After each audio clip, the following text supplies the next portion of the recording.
Hello guys, it's me Austin here again with another monster truck review on full-bore edge growth. Yes, this here is a newer truck. I got maybe a week ago.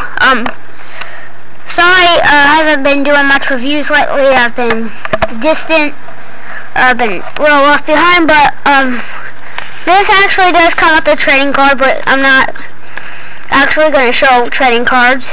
So, this here is a pretty interesting truck. Found it at Walmart. I was surprised too when it was there. You see it's got the orange, it's got the Forest thing logo, and it has the full bore. Actually a lot different. But, yeah. So, plenty of reviews today to get done. I'm gonna get lots more done, getting lots more newer trucks to do, so, yeah, I'll see you in the next video.